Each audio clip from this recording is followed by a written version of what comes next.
My beautiful people, good afternoon to you. We are here once again. Today is day 13 of our Virago Warrior Women series. I am Dexter Springer, your host, attached to the Arima Public Library of the Dallas Public Libraries Division. And we are here. Today is day 13. Yesterday was launch day of Virago Warrior Woman, the Butterfly Edition. It was fantabulous. It was fantastic. It was epic. And I have my copy.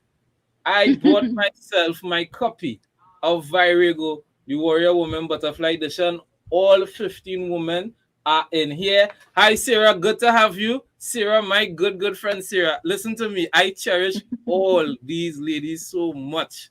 I cherish them. I met them last night. It was a treasure. And I continue to say it was a treasure and a pleasure. I am so blessed to have been able to connect with each and every one of these ladies, including the one that we have before us today.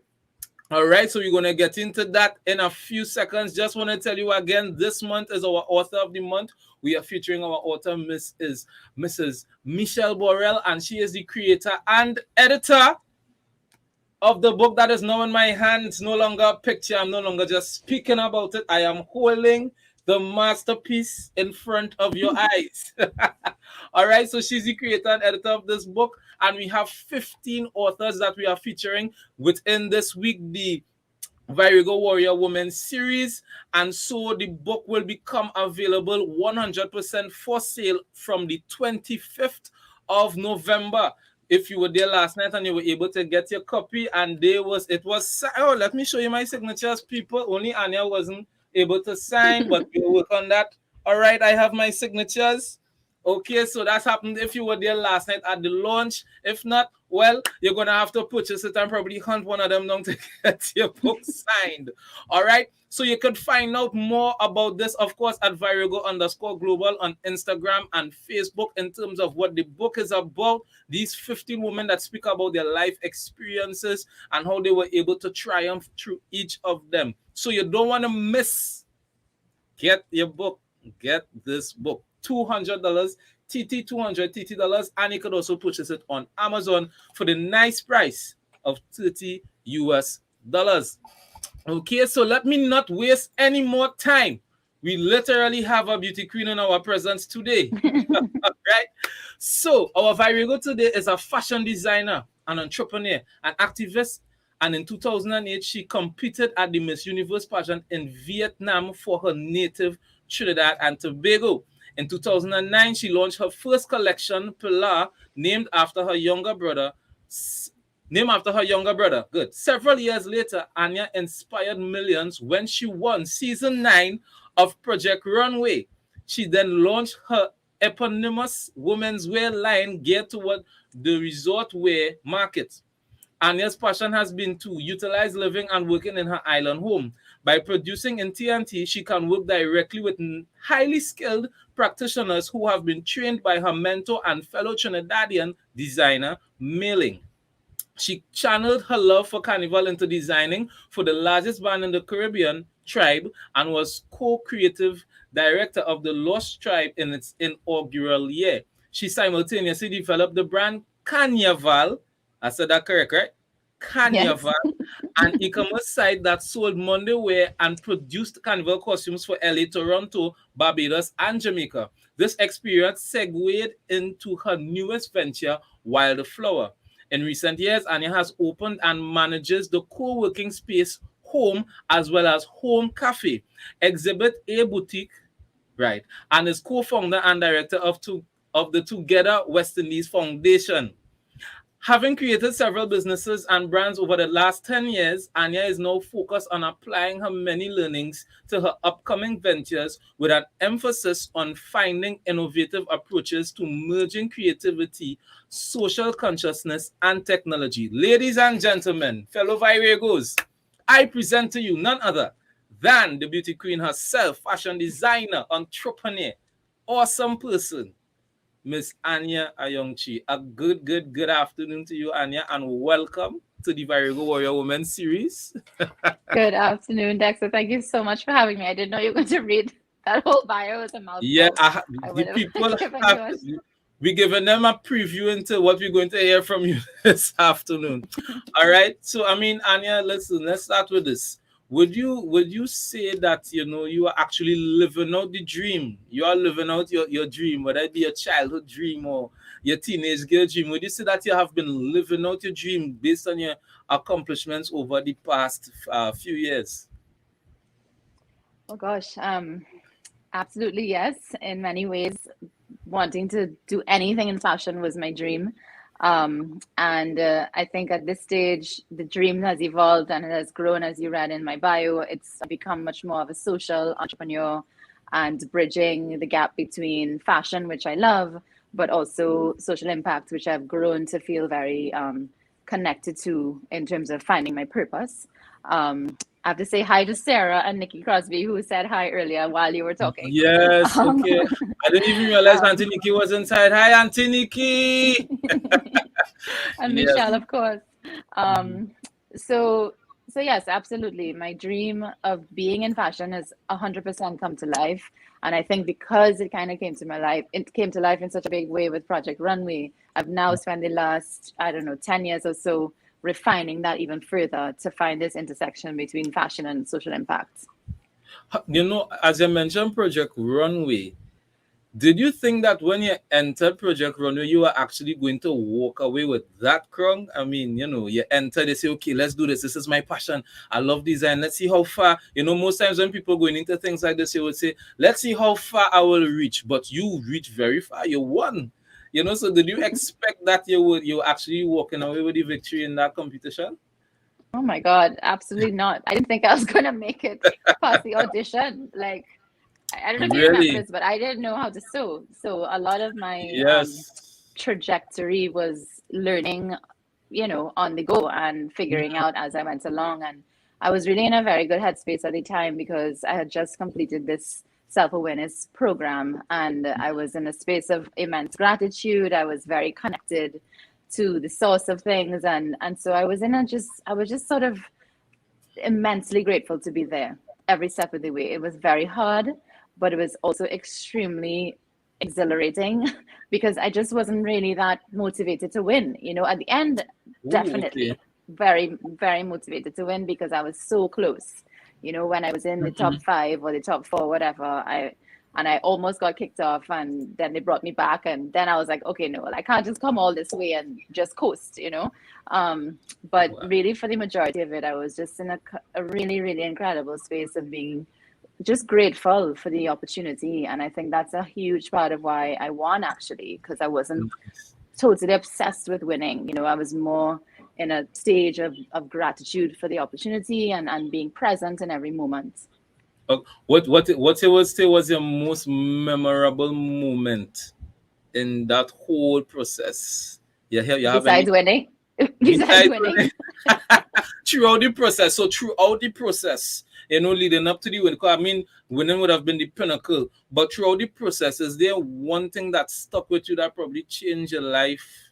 Oh, yeah. Mm-hmm. Absolutely. There was a moment when, anybody who really watched the show may remember that I almost got kicked off right before the finals. And the Mm-hmm. reason I almost got kicked off is because I spent all this time trying to design a collection that looked, in my opinion, sophisticated, that looked more, like New Yes. York, it looked more Mm-hmm. US, it looked more whatever, So it you try to come out of the box in a sense. I tried to be something I wasn't. I was Okay, trying there to it is. compete There it is. in a way that, I thought Mm-hmm. was what the judges wanted. And it turns out that, one of the judges said to me, Nina Garcia, she said, Anya, you're the only girl from the Caribbean up there. You have to Mm-hmm. design something that represents you. You bring yourself to this, And I mean, she said it in a much better way than that, but it really resonated with me. And I went back to the drawing board and I only had like 48 hours to pull 12 looks out of nothing. And, but it's Wow. because it just kind of came from a source of authenticity. And I think I carry that with me all the time now, when I show Nice. up in rooms where I feel like I don't belong there or I've found myself doing work that, for instance, I co-founded an initiative called Nudge Caribbean with Massey. And, it has Mm-hmm. nothing to do with fashion, but it actually has a lot to do with me just showing up from a space of having a lot of experience as an entrepreneur. And oftentimes I find myself reminding myself that it's my Mhm. life experiences and my true voice, my truth that that I'm bringing to the table, you know. So I have to consistently remind myself of showing up as myself is the best thing I can do. Lovely. So that's as the as the book represents about being your authentic self. And we will come later on to your input in the book, Virago the Butterfly Edition. One thing I wanna ask you, Anya, in the midst of all of this, how has the pandemic itself affected your work? Even at this time, it would have affected different people in different ways. Some people, new opportunities have been formed. Some people have been they haven't been so fortunate. But for you, in fashion and designing and the different things that you're involved in, your different passions, how has it affected you, even emotionally, seeing all that has taken place? How has it affected you and your work? Well, you know, I'm hesitant to say this lest it comes across in a way that is not acknowledging how much challenge and how much pain has people are feeling at this time. Still 2 years into this experience, certainly on a personal level, I am tired of being home. I can definitely tell you that. But from a Okay. professional standpoint, no, it's been incredible. It's been an incredible year for me. I think there's been a lot of work over the last decade that has finally come to fruition because I've been trying and trying and trying to merge, as I said, social entrepreneurship with the creative industries, with innovation, and with technology. And I've attempted this many times over the years. And Right. somehow this year, I think the need for support of small businesses has become even more sort of come to the forefront. The understanding from the private sector and big corporations of the impact that they can have on supporting, the community of entrepreneurs in this region has evolved. So that has birthed Nudge Caribbean, which I mentioned earlier. In my fashion work, I had to pivot completely with my Wyldflower brand, where last year we launched in New York in February, right before the major lockdown happened across, most of the world. Wow. And Okay. it forced me to think of it in terms of how can we evolve the brand to suit this new world. And so we've just started launching an entirely different strategy with the brand. We just released a digital wearable last week that is going to be in the metaverse. The entire brand has evolved into something incredibly exciting to me that would not have happened had it not been for the experience of having to be sort of under the pressure cooker of I think it's this type of situation that creatives and innovators thrive in. Yeah, yeah. You're limited, in terms of how many resources you have. You're limited in terms of how many outlets you have. You're limited in terms of Mhm. going to your comfort zone. You have to step out of your comfort zone. Yes. And I personally thrive in that situation. And I hope that the work that I've done is a benefit to other people because I know a lot of people are suffering and it's just going on and on. And all we can do is, I think, bring our best talent to the table for the betterment of all of us. So in Love. that sense, it's been an incredible couple of years for me. And listen, guys, let me just put in a quick plug. You could still visit Anya's website, anyaayongchee.com. I went there and I see some nice fashionable stuff. I saw some face mask. So I mean, when Anya speaks about pivoting, she knows very well what she speaks about because those face masks are lovely. All right, so I don't want to say anymore. Go and check the website, check it out for yourself, and you'll see. Right, you'll also find her on Facebook, all right, at the same handle. So you will see more and get a little more insight into some of what Anya is doing because there's a whole lot more, all right, as you'll be hearing from her this afternoon. Anya, I want to ask you a comical question. Okay. What is your pet peeve in fashion? Um, I always find it very obvious when people are not dressing for themselves and they're dressing to sort of fit into a trend or, impress somebody outside of themselves. And I think fashion is about self-expression. I think it's an opportunity to celebrate your identity. And I really love when I can see that that's what someone's doing with how they dress, and they're brave to make certain choices to represent themselves as authentically Mm, as they can. Um, I think my biggest pet peeve, honestly, trends. Trends. Because Okay. I think that trends kind of superimpose ideas on people that are not their own. And I love the idea that fashion is really about expressing your truest voice. So what would you say to the person that desires to express their truest voice through how they would dress, how they their choice and style, but it is not accepted generally by those around them? They might be the one who would be laughed at. I remember being like that, being the one that doesn't have the latest in terms of what is in style. I remember the days of cargo pants and the Japanese style shirts, and everywhere you turn, every boy, every young fella my age have on a Japanese style shirt, and because I have on a simple a little plaid shirt or something, I am the laughing stock. So there are those out there who would want to dress a certain way, but people look about how she weird, and nobody is speaking to them because they dress differently. So, what you would say to a person who is in that position, you being a fashion designer, you being someone who everybody, whatever Anya makes, everyone will love. So, what would you say to a person who's like, but they're laughing at me because I'm dressing like this, but this is me? What would you say to the person who is fearful of standing in the authentic self through their fashion? Such a great question, Dexter. I mean, I'm sensitive again about this because not everybody finds their expressions through their clothes. So just Mm-hmm. putting that out there, some people prefer to have their identity be more muted. I celebrate that too. Mm-hmm. Mm-hmm. Ironically, my chapter is called Who She Feels She Is, which is Yes. the same name as an organization that an initiative, a movement, a community that I co-founded with three incredible women, Nikia Riveak, Abby Charles, and Piera Giraldi.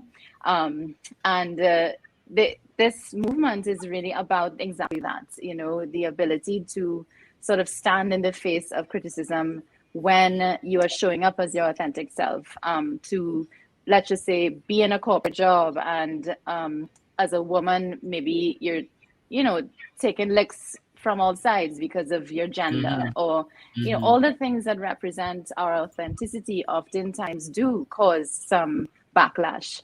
But the problem is with that is that the problem is with the society. It's not with you, you know. Yeah. And I Okay. think being able to be brave enough about recognizing that and standing firm in your beliefs, standing firm in your authentic voice is so much more rewarding in the Mm-hmm. moment and down the line. But you do get to separate yourself from the outside opinion, and that's Yes. easier said than done. I think community, finding yourself in community that celebrates you, whether that's your family, whether that's your best friends, whether that's who you surround yourself in your school environment, whatever it is. I do think you want to surround yourself with people who celebrate who you are. It makes tuning out all those negative voices much easier. You want Wow. to be surrounded with positive feedback. You deserve that. We all deserve that. We all deserve to be held in our greatest light, and we have Mm-hmm. to be very ruthless about choosing those voices into our space, because those negative voices much more easily dissipate when you're surrounded by love, and I think that's Yes. really crucial. I'm so glad you mentioned the name of your chapter, because I looked through the book and I saw your chapter name, Who She Feels She Is. And even before before I was preparing the questions, I was saying to myself, okay, so we had Shannon and we even had Michaela yesterday, and they were talking about the challenges of women wanting to do the things that people think, okay, you shouldn't be doing this. Why you want to be a pilot as a lady? Why you want to get into politics? Yeah, yeah, lawyer. But in your world now, Anya, it will be a little different in that, okay, we know ladies for fashion. But in terms of those around you, probably where you might have grown up, where it might evoke that question, who she feels she is. I mean, is that really how it was for you in terms of why among all your friends in school, you decide you want to do fashion and you different, and was that really how it was Oh for my you? God. And how The was it? reason that phrase resonates with me so much, Dex, is because that has been the running feedback for me my whole life. My Wow, Anya. entire life has been, who she feels she is to become a beauty queen, who she feels she is to go on Project Runway, who she feels she is to have a clothing line, and on and on and on. And now that I'm in the stage of my career where I've moved away from traditional fashion, I'm moving into much more business world, you know, the type of conversations that I have on a daily basis now, it's a completely different echelon of people, and I feel the who she feels she is thing internally. You know, I think the other part of the who she feels she is also your own voice, asking yourself, how do you think you belong here? Like the imposter syndrome thing, you know. And But so what I think, yeah. no, I'm looking confused because I'm trying to understand why would they have, and I mean, you know, all right, yes, you have, as my wife always like to say, they never stone an empty tree. It is always per the mango tree that have mangoes on it, right? But I mean, why you think I mean, this is a crazy question, but why you think people have a problem with you getting into fashion design? I mean, especially, you know, if they have known you for so long, why would they have a problem with Anya becoming a beauty queen representing Trinidad? Why? Why would we have Oh a problem God. with that? Because I mean, it goes back to your question earlier about fashion. I think one of the things that comes up in my chapter and that comes, you know, I think about in my life is that having gone through quite public, scandalous things, Yes, I yes, yes. learned, I learned how to separate what are other people's issues being projected on me Mm, versus my own feelings. You know, I in that very public experience that I had, I it took me a while, but I eventually learned that there was a distinction between other people's pain and my own mm, pain. And a lot of mm. the pain I felt was because I was taking on other people's pain that was Right. being projected on me, you know. Understood. I, Okay. I think a lot of people's opinions about other people not belonging in a space like who she feels she is a projection of their own insecurity, of their own difficulty with whatever That it is, of is their own, powerful. Yeah. you know.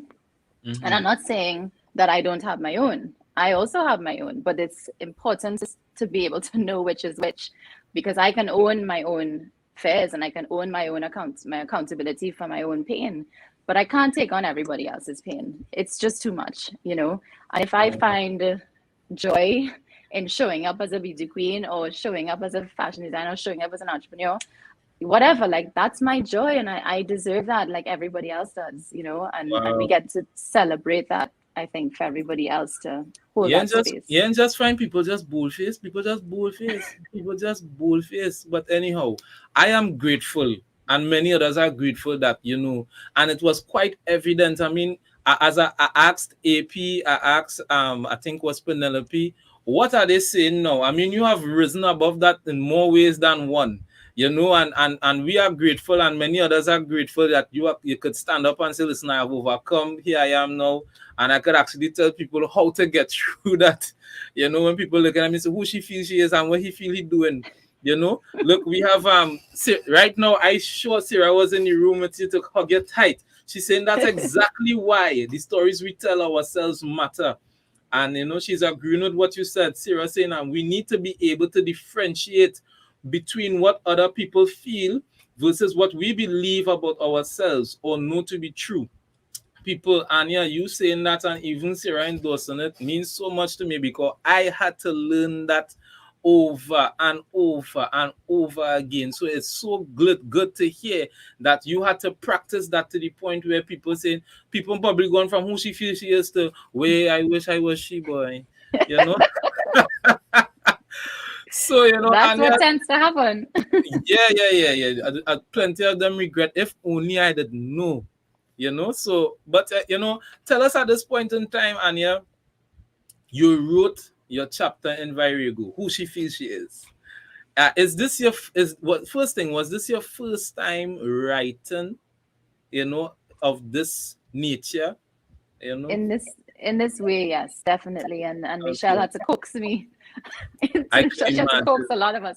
um but but yeah, I mean, I think that in itself was quite a liberating experience. You think, oh my God, well, who she feels she is to write a book, you Oh know, and Lord. who she feels she Mm, is to step out and tell your story. But you realize that there's so much I gather. I mean, I haven't read the book yet, but I gather from talking to Michelle a lot of universality in the message, and a lot mhm. of the common themes around finding oneself and having courage to show up as your authentic self and finding community. We have a WhatsApp group which I have not been as participant in as I would like, We know how but that goes, yeah. but just the community, of feedback around just being you and just being you, and here today is more than enough, you know. Um, Yes, yes, I yes. think that's the gift, and so yes, the writing of the chapter has been great. Of course, I now feel like, oh, maybe it's not such a hard thing to write a book. Maybe I There you should go. step a little further into it. But Ah, boy. So I was yes. going to ask you, do you think this has unlocked another aspect of your creative side? Could we expect another, not just a chapter, but a few chapters exclusively from Anya Ayoung-Chee, your own title, your own publication? Could we expect that? Or was this it for you? I write this for Virago, I put myself out there, and that is it. Who is me to try to write another book? Michelle Can is you ready to expect more? publish. Um, I think I've realized in this experience, again, like it comes somewhat naturally to me to write, and I would love if what I have to share is of value to other people, then I do think that I think it's a worthwhile effort, and I enjoyed it, and it's just a matter of time. Like all of us Mhm. in this group, we're all Yes. balancing motherhood and being partners to other people and having multiple professional endeavors and all of that. But other than that, yes, I think it would be great to go in that Let me, direction. let me ask, and Missy Michelle saying, we have Virago Global Publishing LLC is here. But even as you mentioned that, Anya, and there's another one Misha has inspired to write more. And a lot of the ladies, were saying, well, oh gosh, when you meet Michelle, Michelle is Captain Encouragement. All right. She Once you surely meet is. Michelle, you will do things you didn't know you had inside. She brings it out. She bring it out of you. Just by saying a few words, and imagine if you stick with her for a period of time, you might turn into Michelle. All right. But Anya, you mentioned, a lot of you ladies being mothers, and how is it to manage family life and all of this, being successful and managing family without, there has to be balance, because everything is precious. Your family is precious, your work is precious, because you're impacting the lives of people. So how do you maintain that leveling of the playing field across the board in terms of priority and stuff like that? How is that for you? Well, I feel like if I had the answer to that, I would be bottling it and selling it, and I'll be a billionaire. So I don't think anybody has the answer. Yeah, yeah, yeah, yeah, yeah, yeah. But give us your I version. um I definitely at this stage, I mean, my daughter's 3 months old and my son is 3 years old. We're living in a pandemic. I have, 4 companies, and it's an hourly renegotiation with self every hour. Wow. Every Every hour. hour. How do I prioritize this over this in this moment? Mm-hmm. I think it's a combination of that. I've learned it. I think children must do this. I've learned to let go of perfection. I've learned to sort of step into things without knowing if I know everything. All of these things pre-children, I was not very good at. I always wanted to have everything wrapped up and ready before I, more or less. Yes. Now I think there's some. It's a surrender. All right. Surrender is the word that has come to me over and over and over again ever since having Kyrie, who's my first son, my first Mm-hmm. child. Um, there's freedom and humility and opportunity for miracles when I Okay. let go and I let the universe guide me. Lovely. Thank God for that. So Mm-hmm. yeah. And yeah, it is difficult for me to see your face without a smile. I have never seen you without a smile. And even through the midst of this, even people, probably that's what prompted them to say who she feels she is, because she always smiling. And I trust that that's what would have taken you through all the different experiences. You always come out smiling. And yeah, what powerful or salient piece of um advice you would want to leave with anybody who would be looking on right now? You are a woman who have You have triumphed through embarrassing situations. You know, you come through, you stand up when you fall, you stand right back up, and you still have the smile. You've been strong, gentle but strong. You know, what advice, you know, whether it's in that region, whatever, what you would want to say to a young person to say, Anya, how do I come back from this? How do I get up out of this? I don't feel like I could go any further. What, Anya, tell me, what did you do to get past all of this? What would you say to that person? Well, again, I think the word surrender is also relevant here. Mhm. There's something that just keeps coming up for me as you're saying all of this. I usually have the mantra, risk being yourself fully. I do Right. think that there's a lot of power. There's immense power in showing up as you are, and having courage to be that. But I feel like that's a running theme through so much of what we talked about today. I think what's deeper than that is knowing that we are each here, and of course, this is my belief. Mm-hmm. Um, we are all divine beings experiencing an earthly experience, and I think that when we are detached from, just enough detached from the outcomes of this life and this world and this, this earthly experience, and we're more connected to the divine presence that we are, All then right. you can start to see the matrix. You can start to let go. You can start to let go of, there are going to be ups and downs. That's the beauty of life. There's Mm-hmm. joy in the sorrow. There's so much growth in the dark time. There's so much more richness in the dark and lights together. We can't only have light. We can't only have Yes. joy. We can't only have happiness. We can't only have the easy Mm-hmm. moments. Those moments are made richer because of all the other side of it. And All I think right. embracing that fully and having the courage to know that we're not alone in that. There's Once you have the courage to reach out and ask for help, we recognize how much help there is out there. And I do think that as the communities of us gather around each other, holding space for each other's lights, um, it all becomes much, much more enjoyable and easier to navigate. You make the thing sound so graceful. Eh? It sounds so sweet, and yeah, there'll be bad times, there'll be good times, but it all comes together to build us up. Yeah. Surrender. And yeah, who you would wanna in terms of throughout the years, throughout all of it from day one, when they were saying who she feels she is, these persons would have been there with you, this person would have been there with you. You know who you would want to acknowledge in your life that has been your day one supporter from ever since. And even through your recent times, your victories, your downfalls, your uprisings, the writing of this book, who you would want to say, hey, if it wasn't for this person, or thanks so much to this person, who is like that in your life? Anya? Well, oh God, definitely my mom, my parents in general, my mom especially. She's been my support from the egg. Of course, she birthed me, so the beginning. Mhm, Um, mhm. but I really have to say my partner Wyatt. I mean, Wyatt and I have been together for a long time now. He saw so much potential in the version of me that I was not letting come to light Somehow, when we right, first yeah. met. Mhm. And he has really kind of, just held a mirror up for me in many times, in many moments where I was reluctant to see myself in my greatness. As my partner now with children, he's helped me navigate professional life through the pandemic. If it wasn't for our partnership in taking care of our son and now our son and daughter, like there's no way I could do what I do. All the superwoman facade that might come through social media is really because I Yeah. have an incredible, very, very hands-on husband and father to our children. And he has a less traditional, I guess, particularly in the Caribbean sense, role in our lives. And I don't know how I would do it without him. So on many levels, on many, many levels, I would say he's been my champion.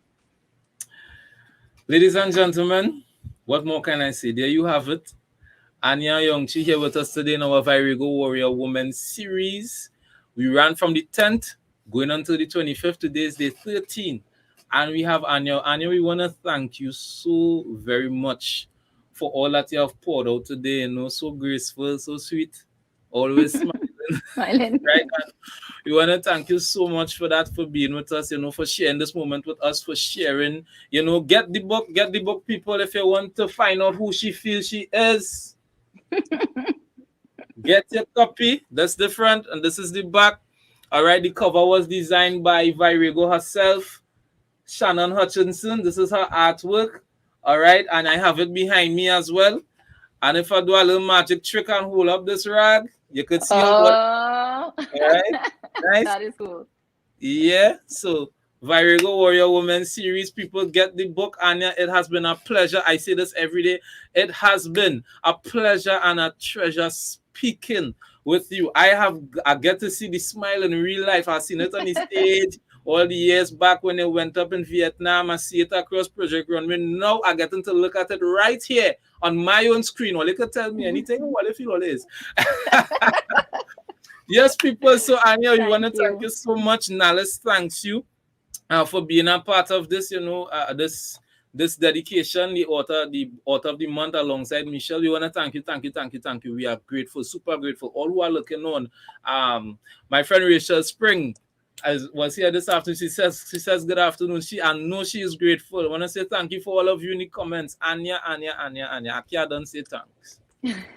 Thank you. So thank you. I appreciate it, and thank you to Michelle and all the incredible women who have made this experience so joyful. And yeah, I hope that everybody enjoys the book. I'm sure it's going to be one of many. They will. And yeah. And yeah, I have to go to a meeting. So yes, guys. So people, Sarah, thanks so much. I love my Virago family. We love you, Anya. We love Sarah. I love your bad.